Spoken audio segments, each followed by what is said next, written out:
YouTube, எப்போ பார்த்தாலும் WhatsApp, எப்போ பார்த்தாலும் இன்ஸ்டாகிராம். அங்கே என்னையா வச்சுருக்கேங்க? நான் பிஏ படிக்கிறது அங்கேயே இருக்கு இல்லையே. சொசைட்டியில் இருக்கிற மொத்த அசிங்கத்தை அங்கே போடுறாங்க. அதுக்கப்புறம் என்ன? சின்ன சின்ன பிட்டுகள் எல்லாமே சர்டிஃபிகேட் போட்டு உள்ள தள்ள வேண்டிய கேஸுகள். அதை பொழுதுபோக்காக பார்த்து கொண்டு சந்தோஷம் அடைகிறார். அப்போ இச்சையினால் வருகிற சந்தோஷம் இதுதான். மெய்யாய் இருக்கிற ஒரு பிள்ளை, மெய்யாய் இருக்கிற மகன், பரிசுத்த ஆவிக்குரியவன். அதை பரிசுத்த ஆவி தன்னை விட்டு வெளியேறின பொழுது நீ பரிசுத்தத்தை காத்து கொண்டு ஒழுங்கா வண்டியை ஓட்டுன்னு சொன்னான். இவன் அந்தி கிறிஸ்துக்குள்ளே போய் எல்லா வண்டிகளையும் ஓட்ட ஆரம்பிப்பான். கர்த்தருடைய கோபம் அவனுக்குள் வரும். அவை பித்தங்கொண்டவனாய், நீ ஆவியை பெற்றவனாய் இருந்தும் பித்தங்கொண்டவனாய் ஒரு நன்மை செய்யாம ஒன்றுக்கும் உதவாது. ஆனால் இச்சைக்கு மட்டும் டாப்பு, மற்றதெல்லாம் சீப்பு. ஆண்டவர் அடித்து அழிக்க போறார். must be destroyed. உற்சாகமாக கையை தட்டலாம். அழிச்சு நிர்மூலமாக்குவார். இந்த தெய்வம் நம்ம தெய்வம்.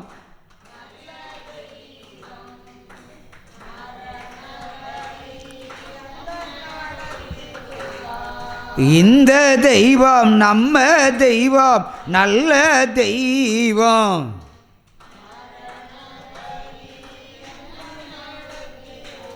அல்லேலூயா. அப்படியே ஓசியா 2ஆம் அதிகாரம் 7வது வசனத்துக்குள் வருவோம். அவள் தன் நேசர்களை பின்தொடர்ந்தும் அவர்களை சேர்வதில்லை, அவர்களை தேடியும் கண்டுபிடிப்பதில்லை. அப்பொழுது அவள், நான் என் முந்தின புருஷனுக்குள் திரும்பி போவேன், இப்பொழுது இருக்கிறதை பார்க்கிலும் அப்பொழுது எனக்கு நன்மையாய் இருந்தது. அல்லேலூயா. திரும்ப வாசி. அவள் தன் நேசர்களை பின்தொடர்ந்தும் அவர்களை சேருவதில்லை, அவர்களை தேடியும் கண்டுபிடிப்பதில்லை. அப்பொழுது அவள், நான் என் முந்தின புருஷனிடத்துக்கு திரும்பி போவேன், இப்பொழுது இருக்கிறதை பார்க்கிலும் அப்பொழுது எனக்கு நன்மையாய் இருந்தது என்றார். இந்த பித்தம் கொண்டவர்கள் மெய்யான புருஷனுடைய அன்பை உணர்ந்தும் உணராமல் இருந்தும் பலி தப்பி போகிற பிள்ளைகள் கடைசியில் பலி தப்பி போய் ஐயோ ஒரு நாள் மனம் திருந்துவாங்க. ஐயோ அவனும் கைவிட்டானே, அவன் முந்தின புருஷனுக்குள்ளே போவோம், அது பயங்கரமாக இருந்தது, நல்லா இருந்ததுன்னு சொல்லி இப்போ சிந்திப்பாங்க. அப்போ ஆண்டவர் ஒரு சூப்பர் சர்ஜரியை வைப்பார். எப்படின்னா ஓசியா 2ஆம் அதிகாரம் 6வது வசனம். அல்லேலூயா. ஆகையால் இதோ உன் வழிகளை முள்ளுகளால் அடைப்பேன். அவள் தன்னுடைய மெய்யான புருஷனிடத்தில் திரும்பாதபடிக்கு, பாதையை கண்டுபிடிக்காதபடிக்கு பாதைகளை மதில்களை கொண்டு கட்டி எழுப்பி அடைச்சு போடுவேன். அல்லேலூயா. திரும்பவாசி.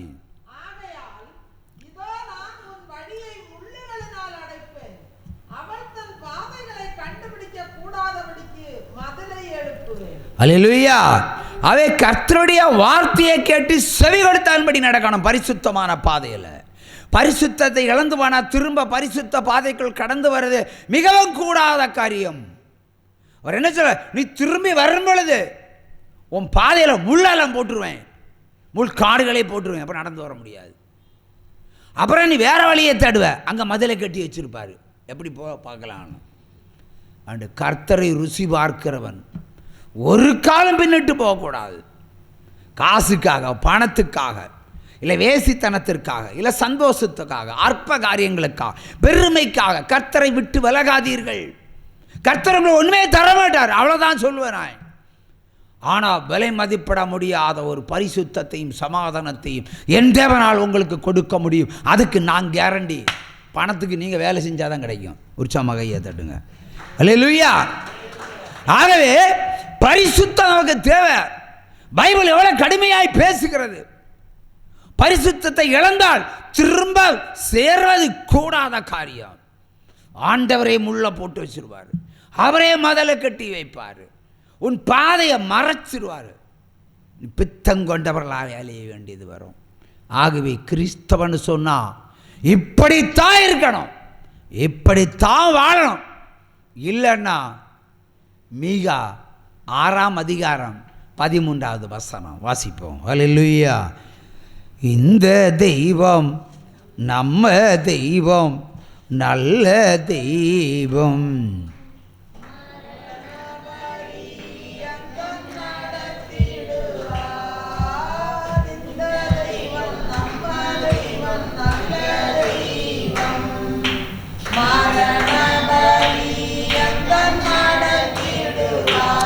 அல்லேலூயா. வாசிப்போம். ஆகையால் நான் உன் பாவங்களுடைய நிமித்தம் உன்னை அடித்து பாழாக்குவேன், உன்னை பலட்சியமாக்குவேன். நம்முடைய பாவங்கள் நிமித்தம் தான் நம்மளை அடிச்சுவார். பக்கத்து வீட்டுக்கார மந்திரவாதம் இல்லை. பக்கத்து வீட்டிலேருந்து ஒரு மந்திரவாதம் வரணும்னா ஆண்டவர் கையளித்தால் மட்டும்தான் வர முடியும். ஆண்டவர் கையளித்தால் மட்டும்தான் வர முடியும். ஆகவே நமக்குள்ள முள்ளுகளையும் மதில்களையும் பலட்சியங்களையும் லட்சியங்களையும் வைக்கிறார் என்று சொன்னால் நம்ம செய்த பாவங்கள், அவை திருந்த வேண்டிய நம்முடைய பாவங்களை விட்டு வெளியே வா, கம் அவுட். இதான் அவருடைய அழைப்பு. இதை விட்டு வெளியே வந்தா உங்களுக்கு இந்த உலகத்தில் எல்லாம் கூடும். பாவத்தை விடுகிறவனுக்கு அவர் தேவனாயிருப்பார், அவர் தகப்பனாயிருப்பார், அவர் சகோதரனாயிருப்பார், தாயுமாயிருப்பார், தந்தையுமாயிருப்பார். அப்படின்னா உங்களுடைய வறுமையை மாற்றுறதுக்கு அவர் ரெடி ஆகிடுவார்.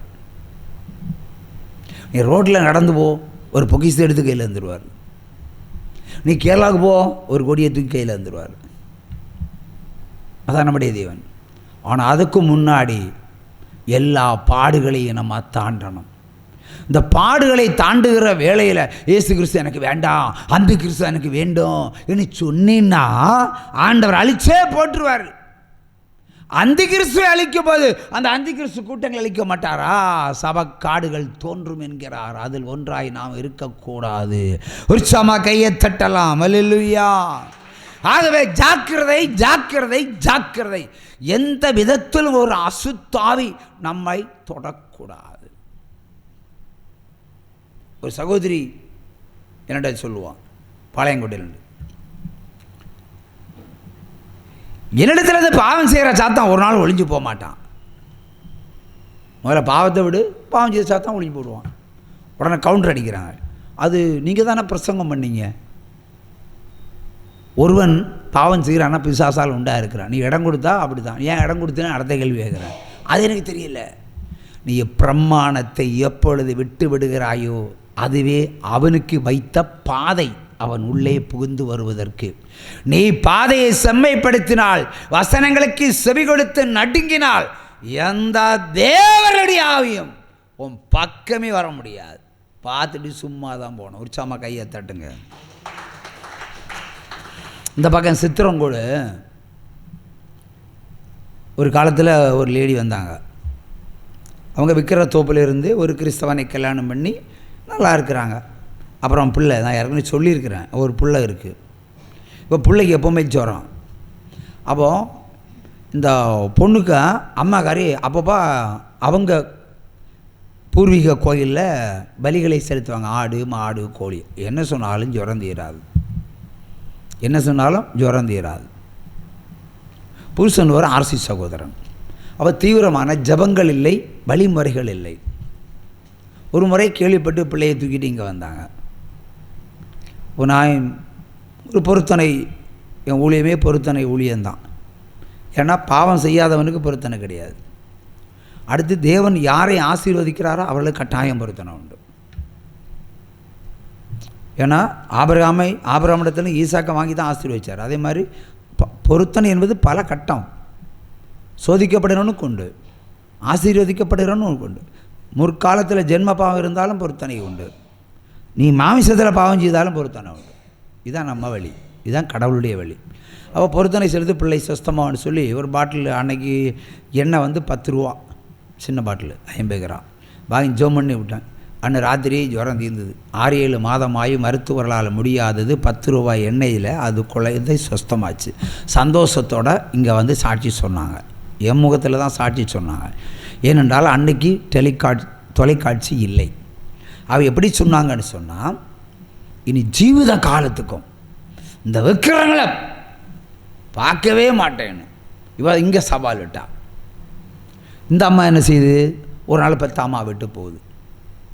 பெத்தாம்மா விட்டு போகும்போது பெத்தாம்மா அங்கே ஆட ஆரம்பிச்சுது. நீ சபையில் என்ன சொன்ன, இனி விக்கிரங்களை போகவே மாட்டியா, நீ ஒவ்வொரு வாரமும் எனக்கு நீ பூ சுடினாய், பத்தி கொளுத்தினாய், ஆகவே ஒவ்வொரு வாரமும் வந்து எனக்கு பண்ணு. இப்போ சொல்கிற யாரு, மகளுடைய தாய்.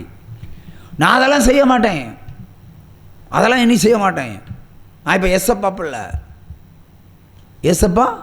புள்ள செய்யலைன்னா உன் பிள்ளைய நான் எடுத்துருவேன். பிளாக்மெயில். அப்போ இந்த பிசாசுகளுக்கு என்ன செக்ஷன் போடலாம், பிளாக்மெயில் பண்ணுது. கர்த்தர் கேட்டால் தீர்க்க தரிசனம், வெளிப்பாடு, பொருத்தனை. பிசாசு கேட்டால் அது ப்ராடு. உடனே இந்த செய்தி எனக்கு பரவுது. இன்னொரு பாட்டில் என்ன வாங்கிட்டு போ, நீ போகும்போது நடந்து போகும்போது அந்த விக்கிர கோயில் முன்னாடியே ஒரு எண்ணெயை அப்படி தெளிச்சுட்டே போ, அன்னைக்கு ஓப்பன் பண்ணிக்கோ. அது வரைக்கும் கோடு போட்டுட்டே ஒரு வீடு வருவோம், ஒரு முன்னாடியே வரும். ஆனால் ஒன்றும் செய்யாது, உன் பிள்ளையை செய்யாதுன்னு. அதே மாதிரி செஞ்சா. அந்த மாதிரி அந்த அம்மா ஆடுது. நான் உன்னை தாண்டி வரக்கூடாதுன்னு இயேசுவின் ரத்த கோட்டையே பூசி விட்டு சென்றாயோ, சரி நீ போ, நீ போகிற சபைக்கே போ. ஆனால் இந்த பக்கம் வரும்போது ஒரு கண்ணால் என்னை பார்த்துட்டு போயேன். உச்சாம்மா கையை தட்டுங்க, ஒரு முறை பார்த்துட்டு போ. பிசாசுக்கு என்னால் லவ்னு பார்த்துக்கிடுங்க. நீ போகும்போது லைட்டாக பார்த்துட்டு போகிறான், நான் திருப்தி அடைவேன். பிசாசு சொல்லுது, என்னை வசமில்லாமங்க அந்த மாட்டிக்கிட்டா. ஆனால் பிசாசு சொல்லுது இது இயேசுவின் திருச்சபை என்று. இப்போ அவங்கள்ட்ட நெருங்க முடியாதுன்னு தெரியும், ஆனால் பார்த்துட்டு போ. இத்தனை காலம் என் கூட தானே இருந்த, நீ அம்மா வீட்டு வரும்போது ஒரு முறை பார்த்துட்டு போ. நீ திரும்பி பார்க்காமலே போகிற. அப்போ கற்செலிகளும் பேசுகிறது சில இடங்களில். ஒரு சம கையை தட்டுங்க. ஆகவே பரிசுத்தத்தை எந்த ஒரு காலத்திலும் ஒரு மனிதன் இழக்கக்கூடாது, பின்வாங்கி போகக்கூடாது. அந்த மகள் பின்வாங்கி போகவில்லை. பூர்வீகம் எல்லாமே அதுவாக இருந்தாலும் நீ ஓம் பக்கமே வரமாட்டேன்னு பிசாசுக்கை சவால் விட்ட சகோதரி. அதே மாதிரி உறுதியாய் இயேசு கிறிஸ்துவை பற்றி கொள்ள வேண்டும், நிலையாய் நிற்க வேண்டும். அதுவே நமக்கு பலன், அதுவே நமக்கு கோட்டை, எஃகு கோட்டை. ஒரு சமகையை தட்டலாம். ஹல்லேலூயா. ஓசியா 6ஆம் அதிகாரம் 4ஆம் வசனம் என்ன சொல்கிறது, வாசிப்போம். சிலருடைய பக்தியை குறித்து ஆண்டவர் பேசியிருக்கிறார். முடிக்க போகிறோம். எப்ராஹிமே, உனக்கு நான் என்ன செய்வேன், யூதாவே உனக்கு நான் என்ன செய்ய முடியும். உங்கள் பக்தி காலையில் காணும் மேகத்தை போல் இருக்கிறது, விடியற்காலையில் தோன்றும் பனியை போல் இருக்கிறது, பனியை போல் ஒளிந்து போகிறது. சிலருடைய விசுவாசம் அப்படித்தான். அதிகாலையில் மேகம் எப்படி இருக்கும், பார்க்குற அழகாக இருக்கும். சூரியன் உதிக்கும்போ மேகம் பயங்கர சூப்பராக நல்லா ரசிப்போம். கொஞ்சம் நேரம் இருந்தோம்னா அதெல்லாம் மறைஞ்சு போயிடும். சிலருடைய விசுவாசம் அப்படி தான், கொஞ்ச நேரத்தில் அது கலைஞ்சு போயிடும். ஏன்னா ஆண்டவரை கேட்டு கேட்டு பார்ப்பாங்க, ஒன்றும் கிடைக்கல, ஆண்டரை விட்டுருவாங்க. ஏன்னா ஆண்டவர் உயிரோடு இருக்காருன்னு அடுத்த கேள்வி கேட்பாங்க. அது சிலருடைய பக்தி விடிய காலையில் பெய்யும் அந்த பனியை போல் இருக்கிறது.